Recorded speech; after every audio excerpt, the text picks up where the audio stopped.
Okay, so we did the gas law lab to try what happens so we can just physically see. Hey, I'm squeezing this gas down. What's happening? I'm compressing the gas into a tighter space.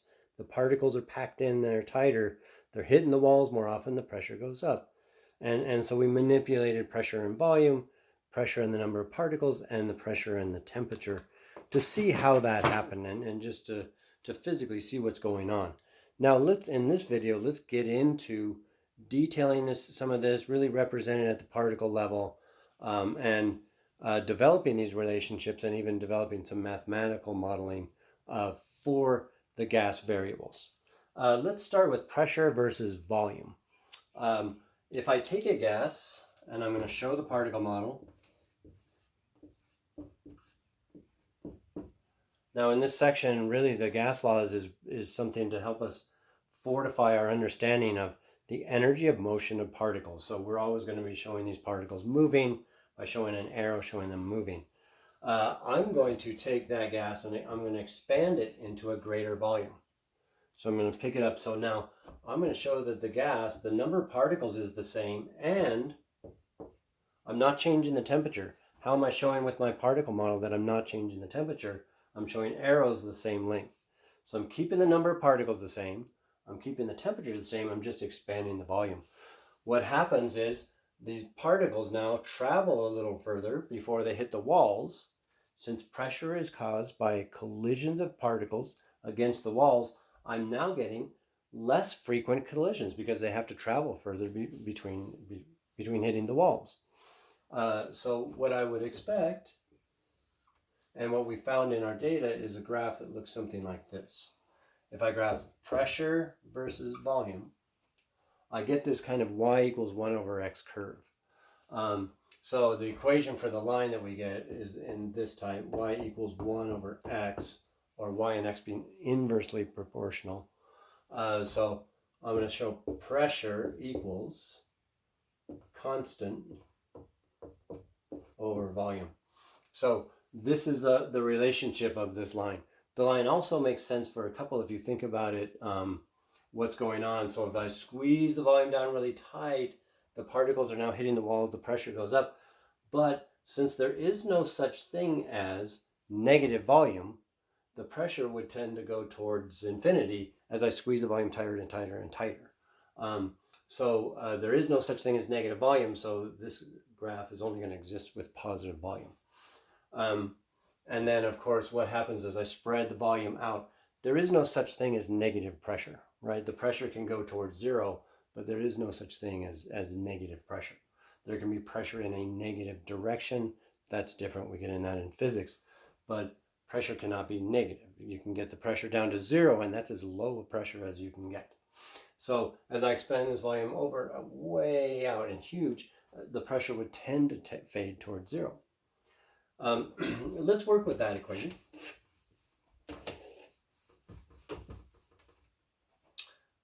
If this is the case, pressure is constant, and I'm going to redraw that graph a little bit bigger.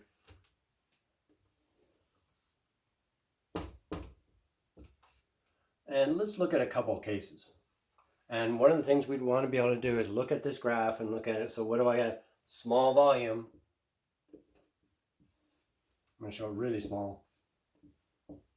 Particles are packed in there tight. Bigger volume.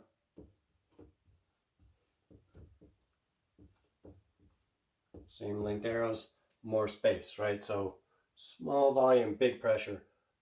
Big volume, low pressure.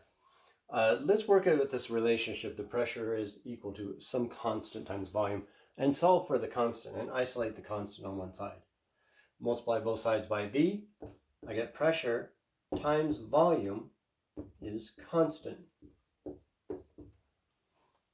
What does that tell us? That says if I take the multiple and I multiply the pressure times volume at any point along this curve, I will get some constant value. It will remain constant. So if I look at this, and let's call this point 1, and I look at this and I call this point 2, the pressure times the volume at point 1 is equal to the pressure times the volume at point 2.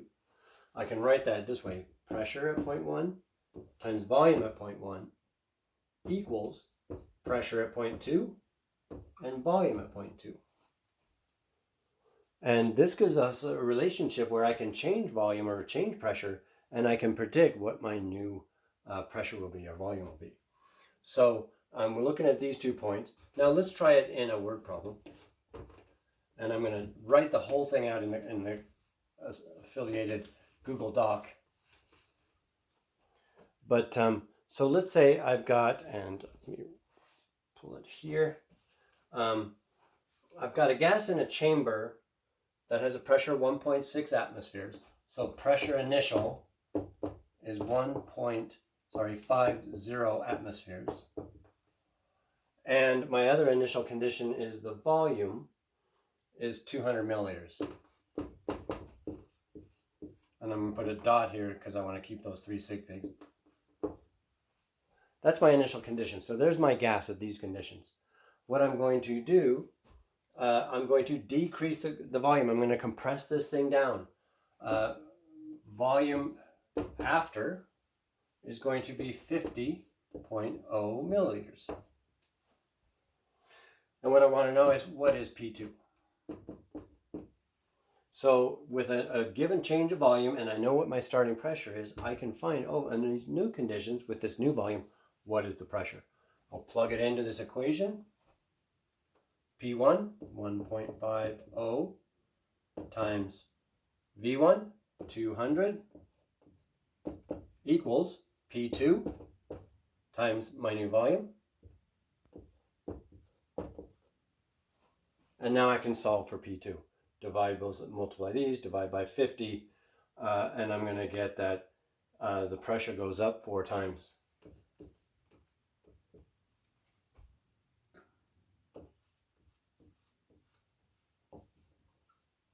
And we'll always check our number. Hey, does that make sense? If I calculate this pressure of 6, well, what I do, I compress the volume down 4 times as small, 1/4 as big. They're inversely related, so the pressure would go up 4 times. So these are the kind of things we can do with our gas laws equation once we've generated this equation and this graph and this equation. Let's look at the next case.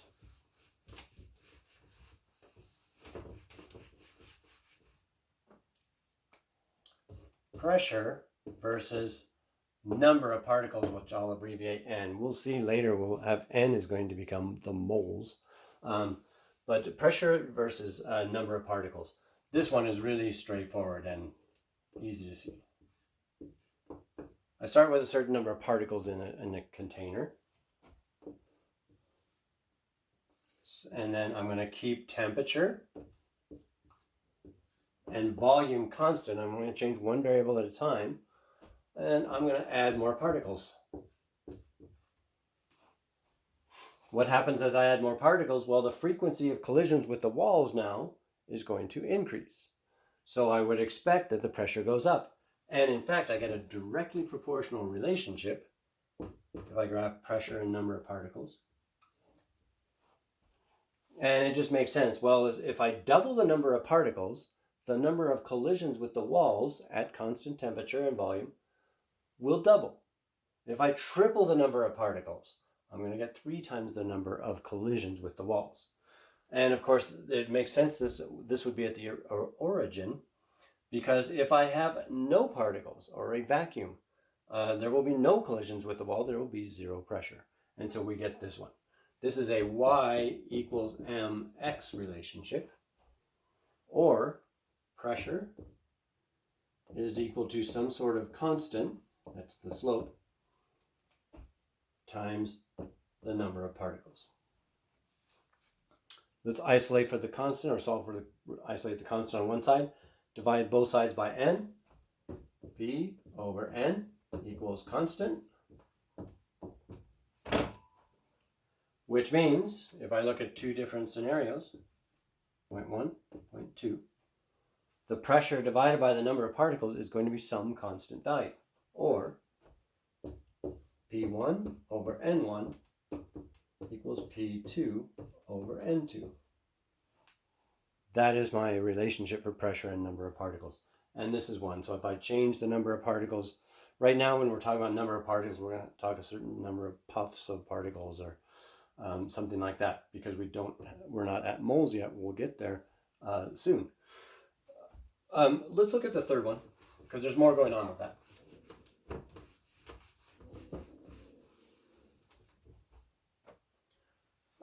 Pressure versus temperature. What we did in the lab, and I'm going to put a dash line for a reason you'll see coming up. If I look at temperature, and this is pressure, what we had is this did not go through the origin. Of course, we didn't get to the pressure varied, but not by a huge amount. So we had something like this. We got pretty close to 0 degrees C. So temperature is in degrees C right now. And it varied a little bit. What we want to do, so this did not, I want a direct relationship, either inversely proportional or directly proportional. I don't have that. Right now, this is in the y equals mx plus b. I want no y-intercept. So what I want to do is I'm going to keep lowering the temperature. We could, of course, could not do that. You need a super sensitive or super capable freezer to do that. I'm going to continue to lower the temperature down and down and down and down until the pressure goes to 0. What do I have to do to those particles? So if this is 0.1 right here,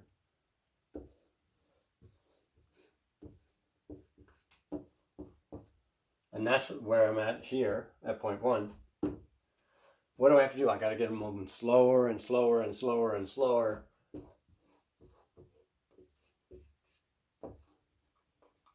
At some point, they're going to go slow. They're going to condense to a liquid. They're going to come down to a solid. A solid still has vibration. That's coming up in the next video. So a solid still is moving. What do I got to do? I got to get these things at such a low temperature that the particles actually stop moving. So I've got to get them all the way down. They're condensed to liquid, condensed to solid. The vibrations within the solid stop, and the particles stop completely. What temperature is that? Of course, that is theoretical. We're gotten really close, but not quite got there yet.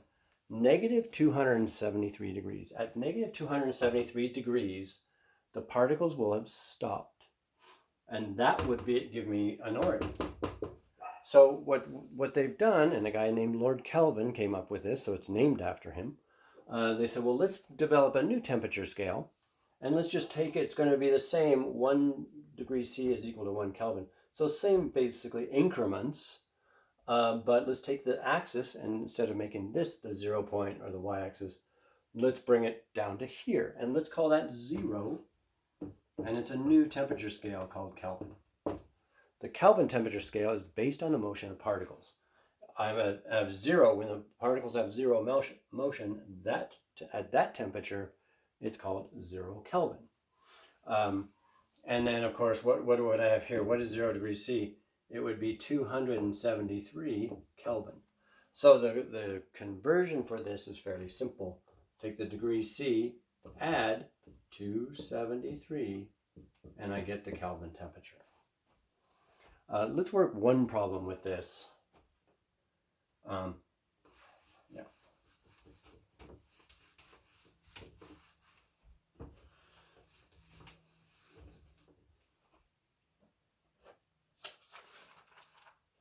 And let's just say I've got a chamber containing a gas. I'm going to draw it's 25 degrees C. And my initial pressure is 0.85 atmospheres. That's my starting conditions. I am going to take this chamber and I'm going to raise it, so I'll show these going a little longer, to 50 degrees C. And I'm going to say, what is the new pressure? The pressure, just because if we use Kelvin temperature, 0 degrees C was here. What do I have? I have that directly proportional relationship. This is 0 Kelvin. If I'm in the Kelvin temperature scale, I've got that directly proportional relationship. So P1 over T1, P2 over T2. So just like when we had the directly proportional relationship of pressure and number of particles, I get that same mathematical relationship with pressure and temperature. Now, what I have to do is, so we say, oh, wow, the temperature doubled. No, it did not, because with gas laws, we have to be in the Kelvin temperature scale.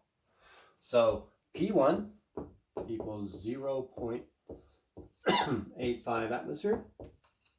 T1 equals, let's do our conversion, 25 degrees C plus 273,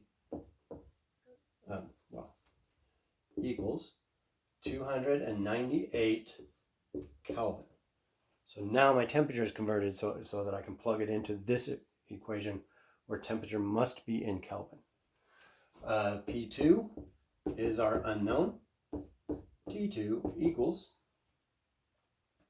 50, let me put a little dot there, that 0 is significant, plus 273 equals 323 Kelvin. Now I've got my temperatures converted to Kelvin. I'm ready to plug it into the equation.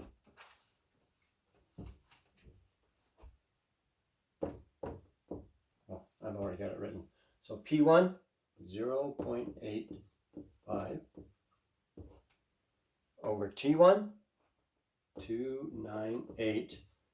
I'm going to go ahead and write the Kelvin. I didn't really put this in. I want to make sure, yes, I did convert it to Kelvin already, so I'm good. P2 is the unknown, and T2 is 323 Kelvin. Oops. And now I'm ready to solve for P2. Cross multiply, and then isolate P2, and you should get P2 equals 0.92 atmospheres. Double check that in your, to make sure this part, some people they tend to scramble those sometimes. Double check to make sure you get that correct answer. So let's see if that number makes sense. The temperature went up a little bit. We should expect the pressure to increase, but the temperature did not double like it might look here. The temperature only went up maybe like 10% on the Kelvin scale. And so that number looks good. Now, there is a combined gas law. We'll use this less. We're going to really work with this gas laws, a lot of it qualitatively. Just let's kind of predict, well, what should happen and look at those. But the combined gas law is this. We combine all those relationships into one equation.